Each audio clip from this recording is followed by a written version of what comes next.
Like ఆ మష్రూమ్కి mix అయ్యేలాగా బాగా కలపాలి. ఎంత కలిపితే అంత టేస్టీగా వస్తుంది. దాని తర్వాత ఏం చేయాలంటే గ్యాస్ ఆన్ చేయాలి.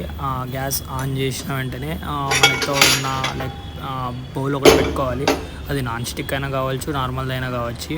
దాంట్లో మనకు కావాల్సినంత ఆయిల్ వేసుకొని డీప్ ఫ్రైకి మనకు ఎంతైతే కాబడుతుందో అంత ఆయిల్ యాడ్ చేసుకోవాలి. యాడ్ చేసుకున్న తర్వాత మనం మిక్సప్ చేసి పెట్టుకున్న ఆ మష్రూమ్ మిక్చర్ని బాగా బాయిల్ అయిన ఆయిల్లోకి వేసేస్తే సరిపోద్ది.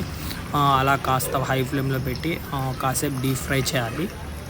అది బాగా డీప్ ఫ్రై అయ్యేంత వరకు మనం అలా వేపాలి. వేపిన తర్వాత తీసుకొని ఒక బౌల్లో ప్లేట్లో పెట్టుకుంటే సరిపోద్ది.